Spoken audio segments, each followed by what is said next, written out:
దాన్ని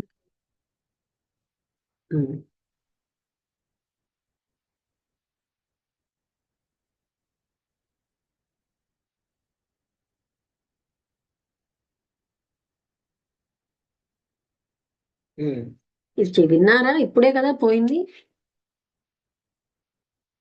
అంధకారమునకు అంటే అజ్ఞానం అనే అంధకారానికి ప్రచండ భాస్కరుని వంటి వాడని, శిష్యులను సన్మార్గంలో నడపడానికి మంచి నిపుణుడు, కృప అనేది అమృతమున సముద్రం వంటి వాడును, నాశములేని వాడు అగు గురువు కొరకు నమస్కారం. ఈ శ్లోకము చే గురుకరణ లేనిది అజ్ఞానం అనేది తమస్సు నశింపదని తెలియచున్నది.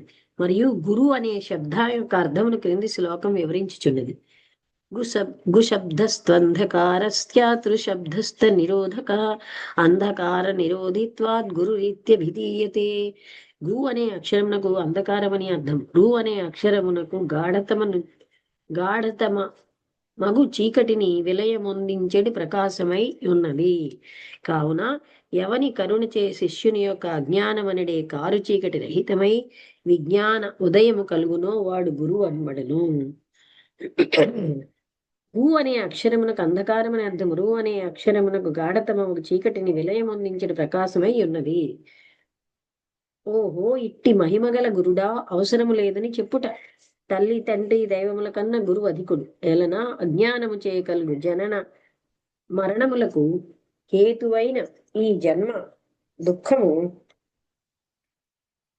పై చెప్పిన వారు రహితమనర్పజాలరు. అట్టి భవరోగమును నశింపచేసి జనన మరణ రహితమగు మోక్షమును నిత్య సుఖములను అనుగ్రహించువాడు గురువరేణ్యుడు. దీనివల్ల మాతాపితృలలో భక్తి ఉండకూడదని అర్థము కాదు. వారిని దైవతములుగా భావించి పూజించిన మాత్రమే సద్గురు కృప కలుగుటకు అవకాశము సిద్ధించుడు. మాతాపితృ దైవములలో భక్తి విశ్వాసము లేని వారికి, సత్యధర్మ నిష్టలు కోల్పోయిన వారికి ఉత్తముడగు సద్గురు లభింపడు.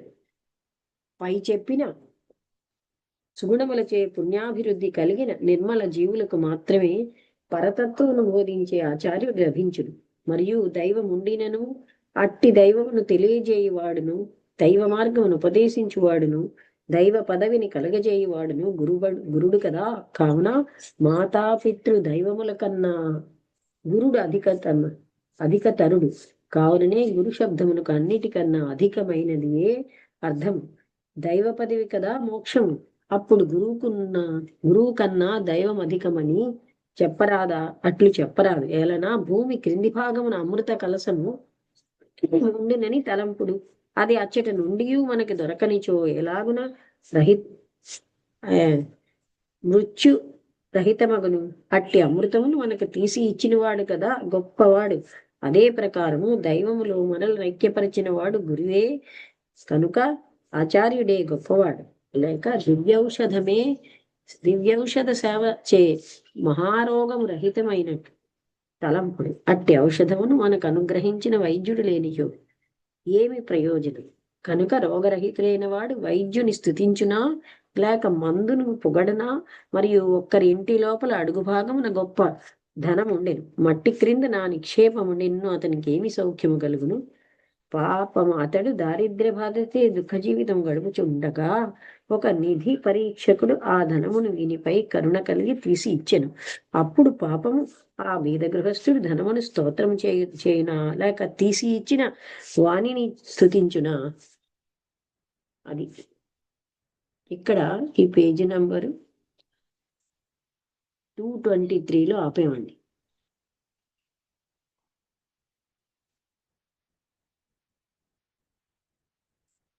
నెంబర్ ఎంత అమ్మా? 223. వసంతలతో ఏమైనా చెప్తావా గ్రహించిన విషయాలు?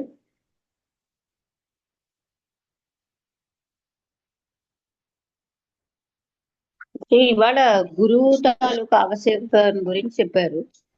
గురువు ఉండాలా అక్కర్లేదా అనేటువంటి ప్రశ్న చాలా మంది మనసులో ఉంటుంది, ముఖ్యంగా మోడర్న్ యుగంలో. ఎందుకంటే అనేక రకాలైనటువంటి టెక్నికల్ సాధనాలన్నీ ఉన్నాయి. అది చెప్పారు, పుస్తకం ఉంటుంది కదా, నా తర్వాత ఎన్నో విషయాల ద్వారా మనంతట మనం అంటే గురువు అక్కర్లేదనే వాళ్ళు చాలా ఈ విధంగా చెప్పుకుంటారు. మనం అంతటా మనం పుస్తకాల్లో చదువుకుని నేర్చుకోవచ్చు కదా. ఇంకోళ్ళేమో భగవంతుడే గురువుగా పెట్టుకుంటే మనం ఇంకో గురువు ఎందుకు అనేటువంటి ఆ, ఇది ఇది కూడా ఉంటుంది, ఆలోచన కూడా ఉంటుంది. కానీ ఇన్ని చెప్పిన తర్వాత ఇలా అన్ని ఇటు సైడు అటు సైడు రెండు ఆర్గ్యుమెంట్స్ చెప్పి ఆ ఆఖన ఆయన చెప్పింది ఏంటంటే గురువు ఉండాలి, గురువు అనే అతను లేకపోతే మనకి ప్రాక్టికల్ గా తావు అనేది తెలియదు. ఫర్ ఎగ్జాంపుల్ ఏదో మ్యూజిక్ తర్వాత సంస్కృతం ఇవన్నీ విషయాలన్నీ చెప్తూ ఎలా పలకాలి పుస్తకంలో రాసి ఉంటుంది, కానీ ఎలా పలకాలి అనే విషయాన్ని, ఎలా సాధన చెయ్యాలి అనే విషయాన్ని టీచర్ మాత్రమే చెప్తాడు. అందుకని ఈ ప్రత్యక్షమైనటువంటి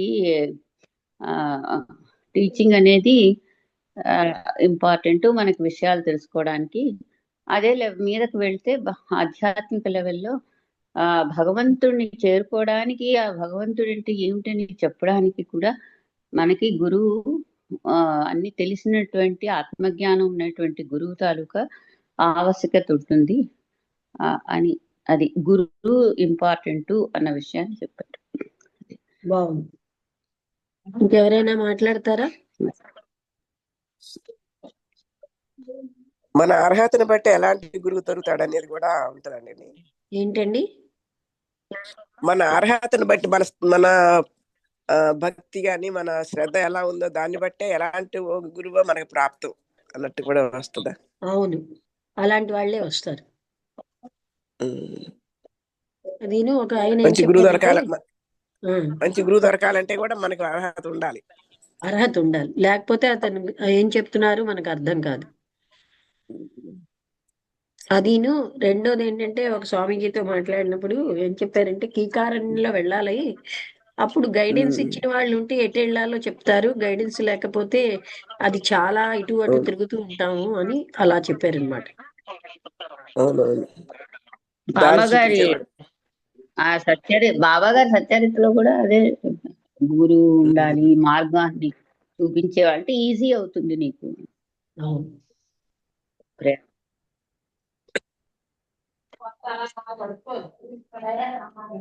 ఓకే, ఇంకెవరైనా ఏమైనా డౌట్స్ కానీ అడుగుతారా?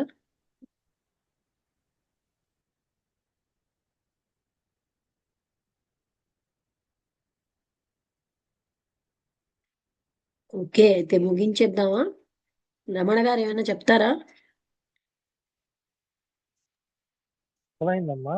అదే అంటే ఎలాంటి గురువు ఉండాలి అంటే గురువు అవసరమా లేదా అన్నదానికి, అంటే గురువు ఏదైతే నువ్వు చేరడానికి దారి సింపుల్ అవుతుంది గురువు ఉండడం వల్ల అనే విషయాన్ని తెలియజేశారు. అది కూడా యథార్థ భారతి అనే పుస్తకం చూస్తే అందులో కూడా సరిగ్గా ఉంది దానికి సంబంధించి. మార్గం ఇంకా సులువైపోతుంది. అసలు మార్గం సింపుల్ అవుతుందని, అంటే సులువైన మార్గం ఉంటుంది. అదే మనం ఎంచుకునే దాన్ని బట్టి కూడా ఇప్పుడు మేడం గారు చెప్పినట్టుగా సరైన గురువుని సెలెక్ట్ చేసుకోవడానికి కూడా అర్హత ఉండాలి అనేది కూడా అర్థమవుతుందమ్మా. ఇంకోటి ఏంటంటే అసలు ఆ గురువు ఎలా ఉండాలి అంటే, సరైన గురువు లేకపోతే డైరెక్షన్ ఎలాగైపోతుందో ఇంతకు ముందు దాంట్లో చెప్పారు కదా. ఏంటండి? అంటే అదే ఏ గురువు ఎలా ఉంటే ఆ గురువు శిష్యుడి యొక్క లక్షణాలు అలా ఉంటాయి అని చెప్పారు కదా ఇంతకు ముందు దాంట్లో ఈయనే. అంటే ఈ ఈ గురువు అలాగే ఏదైనా పర్వాలేదు ఎలాగైనా చేయొచ్చు అంటే ఒక శిష్యుడు అలా వెళ్తాడు, లేదు గురువాజ్ఞ పాటించాలని ఒక శిష్యుడు ఎలా ఉంటారు కదా. అది ఇక్కడ క్లారిటీ అవుతుంది బాగా. అదే కాకుండా కృతయుగం, త్రేతాయుగం, కలియుగం ఇలాగే ఉంటాయా అని కూడా సరి అయిన చెప్పారు గురువు కదా. ఉన్నప్పుడు అది అక్కడ చెప్పారు. అంటే గురువు గాని సద్గురువు కాకపోతే అప్పుడు ఆయన భోగభాగ్యాలు కలిగి ఉంటే ఈ శిష్యులు పాడైపోతారు. భోగ్యభాగ్యాల పట్ల ఆసక్తి ఉంటాయి. అవునమ్మా. అంటే అన్ని యుగాల్లో ఉన్నాయనేసి ఇక్కడ చెప్పారు కదా. కలియుగంలో ఒక కలియుగమే కాకుండా కృతయుగము, ద్వాపర యుగం, త్రేతాయుగం అలాగా. అలాగే అన్ని యుగాల్లో అన్ని యుగాలు కలిసి ఉన్నాయి అని బాగా అన్ని చెప్పారు. యుగాలు కలిసి ఉన్నాయి.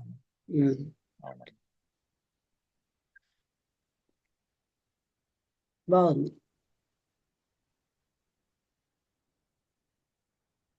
అమ్మా ఓకే ఇక్కడ అయితే చెప్పారు కదమ్మా జీవుడే 5 పాయింట్లు చెప్పారు కదమ్మా. భ్రమల అంటే భ్రమలో శరీరము జీవుడు నేను వేరు అని కదమ్మా జీవేశ్వరులు తర్వాత అలా చెప్పారు కదమ్మా. ఆ, అంటే శరీరం ఆ నేనని 5 పాయింట్స్ ప్రపంచం ఒకసారి వేరేగా ఉందని ఏమంటారా, రాసుకున్నారా? అవునమ్మా ఆ అది భ్రమలో జీవేశ్వరులు ఒక పాయింట్. ఆ, ఈశ్వర్ గారు జ- ఒక్క నిమిషం. చూడండి, మనం సరే ఎన్ని మరి భ్రమలకి లోనైపోతున్నాము అంటే 5 ప్రత్యేకమైన భ్రమలు చెప్పారు. ఒకటి ఏంటంటే అవునమ్మా శరీరము, ఈ అంటే బాడీ నేను ఈశ్వర తత్వాన్ని అయి ఉండగా బాడీ నేను అనుకోవడం ఒక భ్రమ. అలాగే ఆ అవునమ్మా ఇంకేమిటి చెప్పారు, ఈ జగత్తు వేరేగా ఉంది అని మనం భ్రమిస్తున్నాం, జగత్తు సత్యము అని అవునమ్మా ఆ భ్రమ ఒకటి చెప్పారు. ఆ తర్వాత అవునమ్మా మంచి అంటే ఇంకొక భ్రమ ఏం చెప్పారు, 5 భ్రమల్లోని చాలా చక్కగా చెప్పారు 5 భ్రమలు. ఎందుకంటే మనకి ఎప్పుడు ఇవే వస్తున్నాయి, అంటే సుఖం అనేది మా శరీర త్రయంతో కూడిన వాడని చెప్పారు కదమ్మా.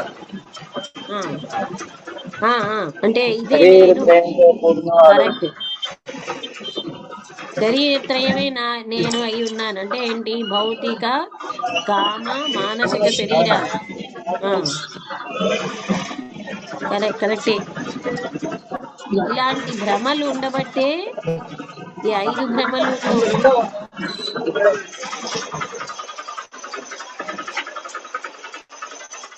ఈశ్వర్ గారు ఒక్కసారి ఆపండి, డిస్టర్బెన్స్ వస్తుంది. ఏంటి అవును. అంటే ఈ భ్రమలు మనకి ఎప్పుడు బాడీ నేను అనే భ్రమలోనే ఉంటాం. జగత్తే సత్యము, అది సత్యమే కాదు. అలాంటి దాన్ని మనం ఏమో అలాగే ఈ శరీరాలన్నీ నేను అనే ఇంకో ఇలాంటి భ్రమల్లో జీవిస్తున్నాం. ఈ భ్రమల వల్ల ఈ భ్రమలు అవునమ్మా నాశనం చేసుకుంటేనే సద్జ్ఞానాన్ని పొందగలం. అవును, అదొకటి బాగా చెప్పారు. ఓకే,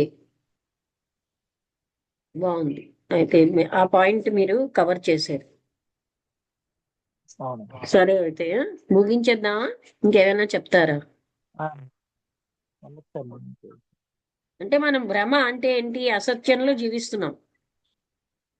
అవునమ్మా అవును. ఓకే, అందరికీ నమస్కారం. ముగించేస్తున్నా.